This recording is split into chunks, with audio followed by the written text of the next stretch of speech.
स्वागत है आप सभी का एक बार फिर से। और आज की इस क्लास में हम बात करेंगे।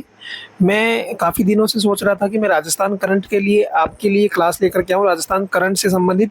तो करंट की क्लास से संबंधित मैं आपको बताना चाहूँगा कि ये जो करंट के मैं प्रश्न ला रहा हूँ, आप देख सकते हैं। ये रिव्यू आप यहाँ से देख लीजिएगा कि जितनी भी एग्ज़ाम आज तक हुई है राजस्थान की, वो चाहे आरपीएससी लेवल की हो, चाहे आरएसएसबी लेवल की हो, सीईटी हो, जूनियर अकाउंटेंट हो, एएनएम हो, जीएनएम हो, पीटीटी हो, बीएसटीसी हो, इन सभी में ये जो मैं करंट के प्रश्न आपके लिए लेकर के आया हूँ, ये निश्चित रूप से एक रामबाण आपके लिए साबित हुए हैं करंट प्रश्नों में, करंट के प्रश्नों में।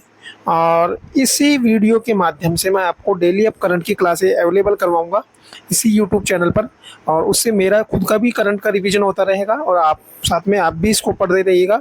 मैं डेली आपके लिए इस तरीके से एक शॉर्ट वीडियो लेकर के आऊँगा या लॉन्ग वीडियो के माध्यम से मैं करंट की क्लासें आपके अपलोड करूँगा और आप चैनल पर विजिट करके रोज़ाना करंट यहाँ से पढ़ सकते हैं।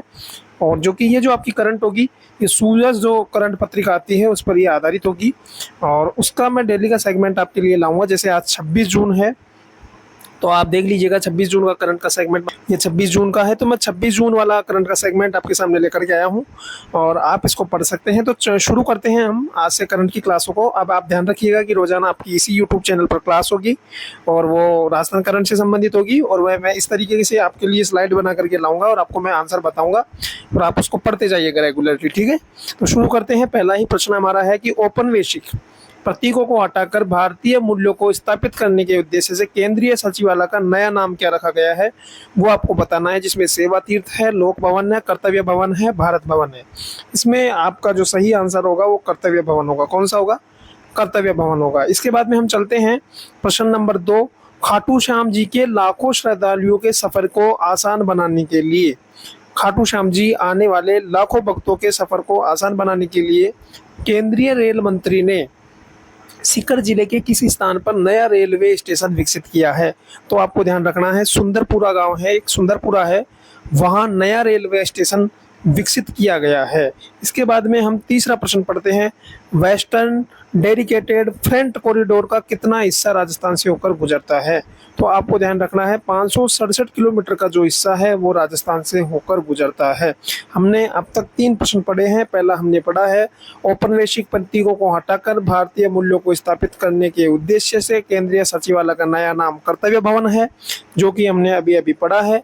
इसके बाद में हमने प्रश्न नंबर 2 पढ़ा है कि खाटू श्याम जी के जो लाखों जो भगत आते हैं उनके सफर को आसान बनाने के लिए केंद्रीय जो रेल मंत्री है उन्होंने सीकर जिले के किस स्थान पर नया रेलवे स्टेशन विकसित करने की घोषणा की है, तो वो हमने देखा है सुंदरपुरा है।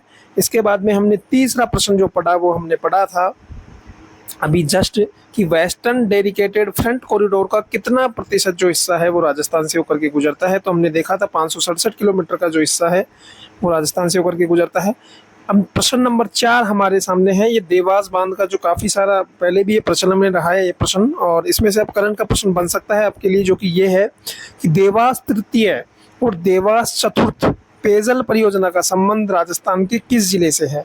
तो उदयपुर से है। सीधा सीधा आपको ध्यान रखना है कि देवास जो तृतीय है और देवास जो चतुर्थ पेयजल परियोजना है उसका संबंध उदयपुर जिले से है। इसके बाद में नेक्स्ट प्रश्न आपके लिए है पंचगौरव योजना।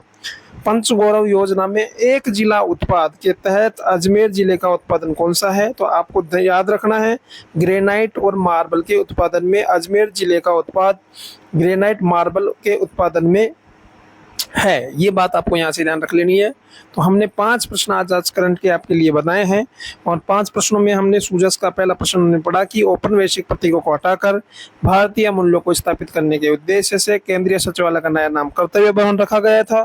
फिर प्रश्न नंबर 2 हमने देखा कि खाटू श्याम जी में जो भगत आते हैं उनके लिए उनके मार्ग को आसान बनाने के लिए जो रेल मंत्री जी हैं उन्होंने एक नया रेलवे स्टेशन सीकर जिले में बनाने के लिए जिसकी जो घोषणा की है वो कहाँ की है? वो है सुंदरपुरा है। फिर हमने देखा कि वेस्टर्न डेडिकेटेड फ्रंट कॉरिडोर का कितना प्रतिशत हिस्सा राजस्थान से होकर गुजरता है, तो वो हमने देखा कि 567 किलोमीटर का हिस्सा है जो वेस्टर्न डेडिकेटेड फ्रंट कॉरिडोर का है वो राजस्थान से होकर के गुजरता है। इसके बाद में हमने साहब देवास बांध के ऊपर एक प्रश्न था करंट का, वो हमने देखा कि देवास तृतीय है और देवास चतुर्थ जो पेयजल परियोजना है वो राजस्थान के किस जिले से रिलेटेड है, तो उसमें आपका आंसर रहा उदयपुर। इसके बाद में हमने प्रश्न नंबर 5 देखा, पंच गौरव योजना में एक जिला उत्पाद के तहत अजमेर जिले का उत्पाद कौन सा है, तो वो हमने देखा ग्रेनाइट और मार्बल, ग्रेनाइट मार्बल के उत्पाद। इस तरीके से हमने 5 प्रश्नों को आज करंट के प्रश्न में देखा है। कल की क्लास में फिर हम एक नए करंट के प्रश्न आपके सामने लेकर के आएंगे। जब तक के लिए मुझे दीजिए इजाजत। धन्यवाद।